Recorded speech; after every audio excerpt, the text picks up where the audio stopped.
Hello, welcome to Politics and History at Brunel. I'm Dr. Varun Oberoi and I'm here with my colleague Dr. Inga Dornan and one of our students, Katherine Kneebone.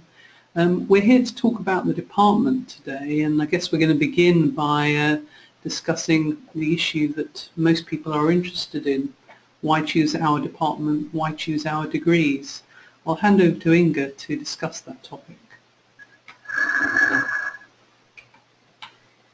Hello. One of the key ways that prospective students tend to choose a university is to look at the league tables and also the National Student Survey.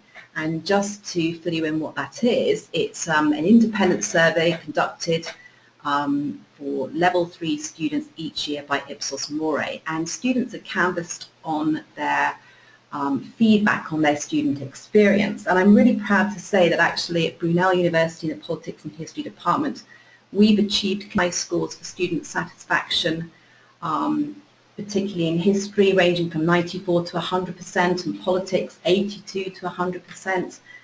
And to give you an idea of what the students are commenting on when they give the quality such high-ranking figures for our department, they're speaking about the quality of teaching, academic support, timely feedback on their essays, the organisation of our modules and our degree programme, and so much so that we frequently outrank the leading Russell Group universities for the National Student Survey. I'm going to hand back to my colleague now, Varun, who's going to speak to you about research in the department.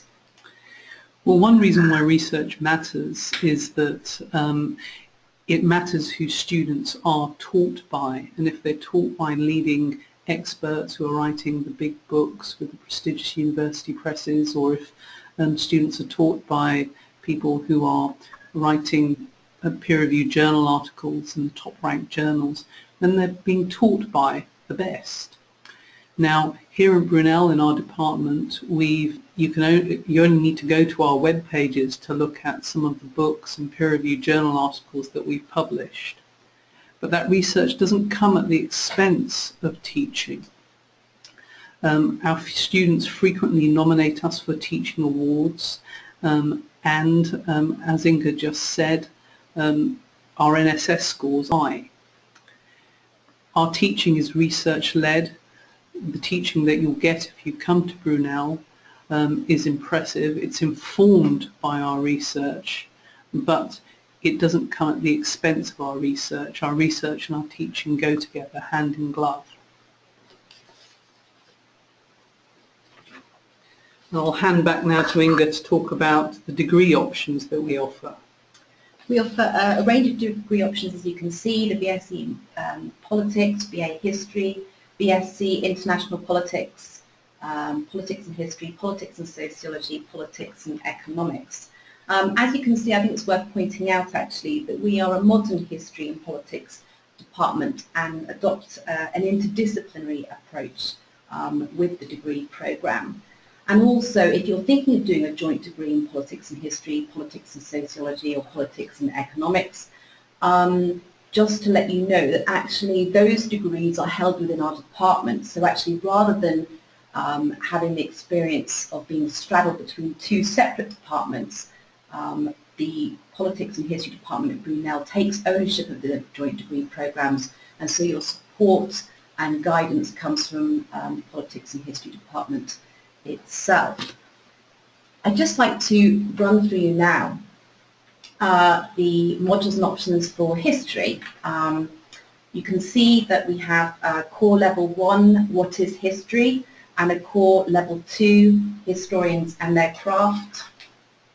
And at level 3, a dissertation which all final year students must undertake. And this dissertation is really on a subject of your choice, and it's your opportunity really to demonstrate your skills that you've developed over the course of your studies, and particularly in history, your skills with primary source research.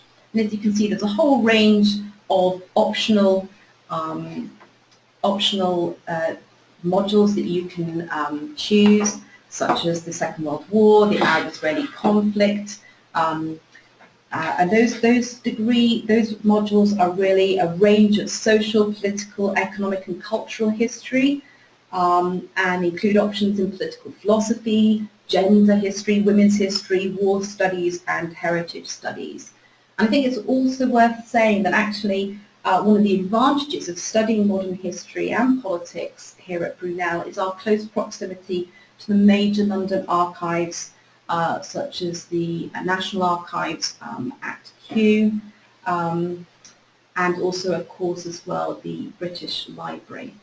I'm going to hand over now to Varun, who's going to talk you through the politics options and modules.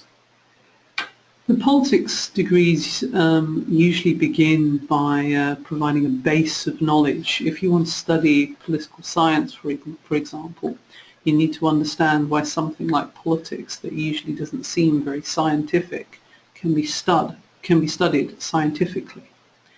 Likewise, if you want to study politics, you need to understand certain canonical themes of politics, like authority and power. These are the types of issues that you'll investigate in your first year core modules. And as you proceed into the second year, you begin to get more choices. You might, for example, study modules like democracy and democratization or the Arab-Israeli conflict, all of which will be studied through a range of different methods. And as we're a politics and history department, some of the politics modules are studied historically, just as some of the historical modules are studied with an emphasis on politics. As you get to the third year, you have an option of writing a dissertation. Sorry, you have to write a dissertation. The dissertation is a chance for you to do something as close as what we would to a peer-reviewed journal article, as students often have, and these dissertations are on a range of topics that are based within each member of the department's research expertise. So I, for example, focus on multiculturalism in my research, and if a student came to me in their third year, I would ideally try to push them towards doing a subject related to my research expertise, broadly conceived. But in the third year, you have an impressive range of modules. For example, you can study monstrosity in political thought, where you understand where our ideas of what is normal are shaped by our ideas of what are abnormal and what are monstrous. Likewise, you might study our parliamentary module, which is co-taught with parliamentary staff. Parliamentary staff come in to Brunel and they teach the students. You have a series of lectures with them. And after you've perhaps finished your third year, you're ready to go out into the world. And when thinking about what it means to go out into the world, you might think, well, maybe it would have been good to have some work experience. Or we actually provide a range of placement options that you can do in your third year. We've sent students to government departments to work for MPs, to senators' offices.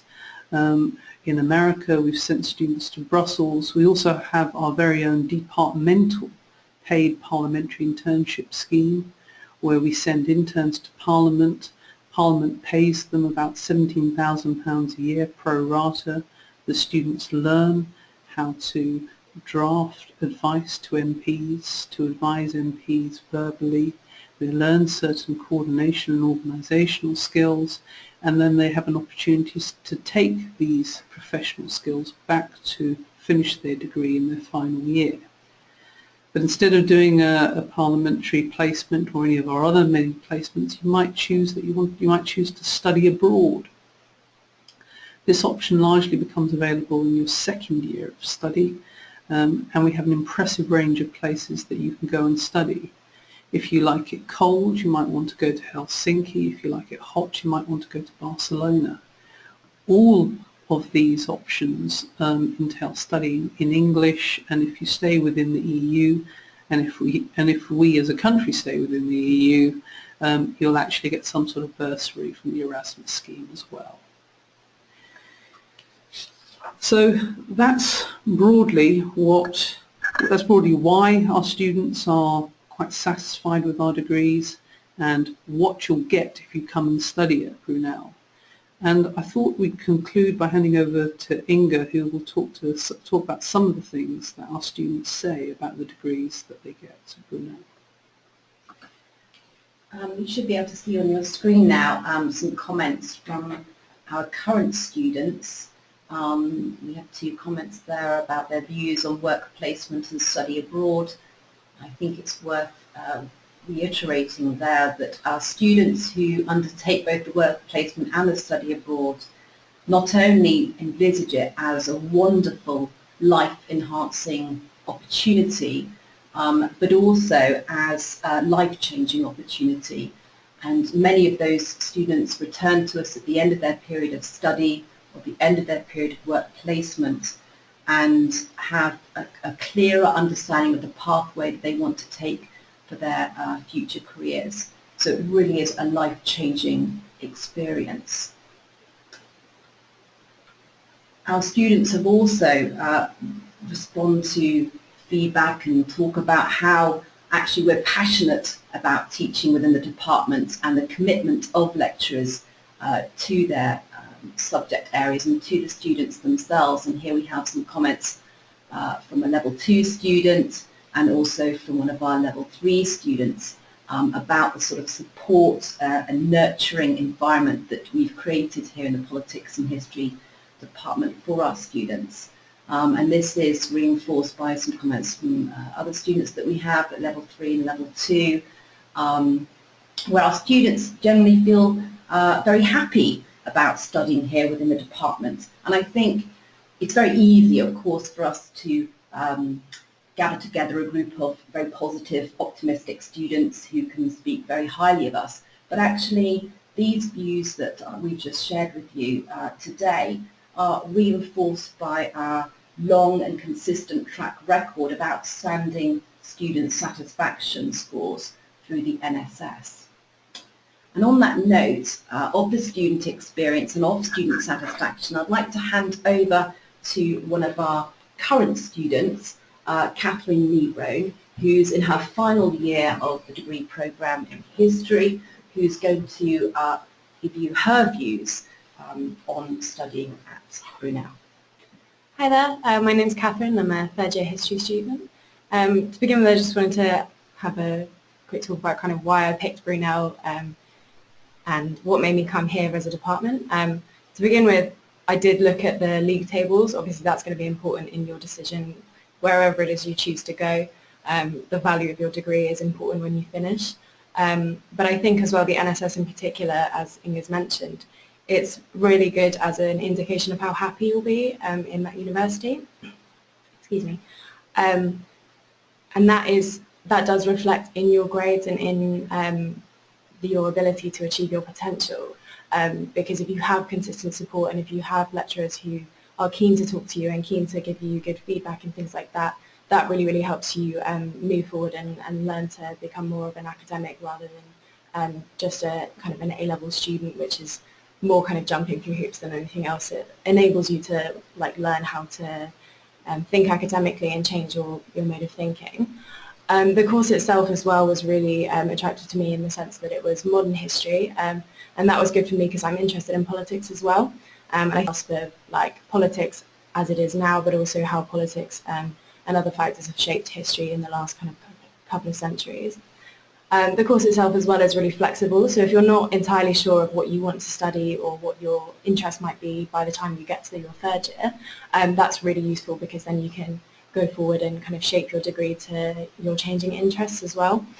So for example, when I first came to university, I'd only really learnt about World War II history and stuff, so I was really, really interested in World War II Germany, and that was my area of interest. And now my dissertation is in African history and women's studies, so it couldn't really be more different. And I do think the flexibility of the course has enabled me to do that. As well, Brunel have really, really good services outside of your academics. The DDS service is disability and dyslexia. So that's for kind of mental health stuff as well as your more academic problems or things like dyslexia. And that really helps you to be supported throughout your degree, and they work really well with the department itself, so it's much easier to get things like mitigating circumstances when you really need it, and to not have to go through a really long and grueling process to make sure that you are able to get that support. It is right there for you. And the Ask service is really good to help with like essay and writing issues that you might have, and help you kind of change and develop your writing style to a more university-based style. My favourite things about the course in the department is definitely the lecturers themselves. I've found feedback and like there's always enthusiasm to give you good feedback, and always, I've never experienced a lecturer not have time for me. Lecturers always have office hours every week, but I've always had lecturers make an effort to kind of make time outside of those office hours if I can't make them, or I've had emails returned within 20 minutes and they'll say, you know, come to my office now and we'll talk through an essay or my dissertation or anything like that, and that's really helpful as well. My plans after graduation, because of the history degree itself, I think that's a massive part of why I've had so many opportunities after university, because it gives you a lot of different transferable skills. It enables you to go into lots and lots of different fields, because you have those oral presentation skills and your writing skills and analysis and things like that. So I'm looking to go into a year of work now to kind of earn some money to fund my master's. So I'm looking into doing some research jobs in charity work and in recruitment. And then I'm going to go on and do a master's at School of Oriental and African Studies. Campus life itself, it's really vibrant. It's like a little community here because it's campus based, and so it's like a little family here. There's a lot of different societies and sports clubs and things like that to really get involved and meet new people. The Politics and History Society itself is really active, and we've won various awards for the committee positions, but also as an academic society as well. We put on a different range of events, things like socials where we have Christmas parties and end of year parties and things like that. But we also have academic stuff that is in collaboration with the lecturers. So things like a film series, I think it was called The Banality of Evil with Alice and Carol. And then we've also got outside politics events that go on, things like an event we had recently with a North Korean dissident, and he came over and told us a bit about his experience and kind of raising awareness of the situation in North Korea, because there is such a media blackout with regards to that. And those societies work really well with the party political societies as well. So we collaborate on events such as talks with Natalie Bennett, and John McDonnell is due to come on the 11th of May. So we're really excited for those kinds of things, because it gets you involved in current politics as well, and gives you contacts as well, because these people come in and you can kind of network with them and their team as well. So if you are interested in going into politics, you do have that opportunity as well.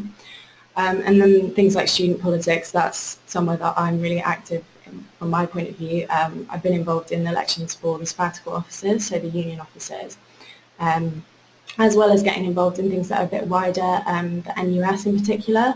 You have opportunities to go to NUS conference and vote on national motions, as well as making sure that you're getting involved in wider campaigns that change society, like the student movement is really important in that area. So if you are interested in that, Brunel are really keen to get you involved in that. And if you're not interested in politics or necessarily being involved in the academic societies, there are other groups. There's a lot of faith groups that are really huge societies here, but you've also got various different music societies, different interests such as poetry, and the Intersectional Feminist Society. There's also a lot of different sporting activities you can do. So you can get involved in like sports teams in a traditional sense, or you can go to other different classes or more alternative areas such as MMA or theatre or dance and things like that. So you've got a lot of different options available to you if you don't necessarily want to be part of a team sport.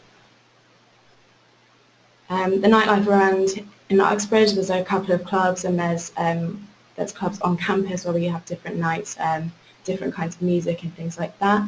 But you've also got access to London itself, which is amazing because it's a huge different, like a wealth of opportunities of things that you might be interested in. So if you're interested in alternative music or things that might not necessarily be in a mainstream club, then that's really useful to have that available to you.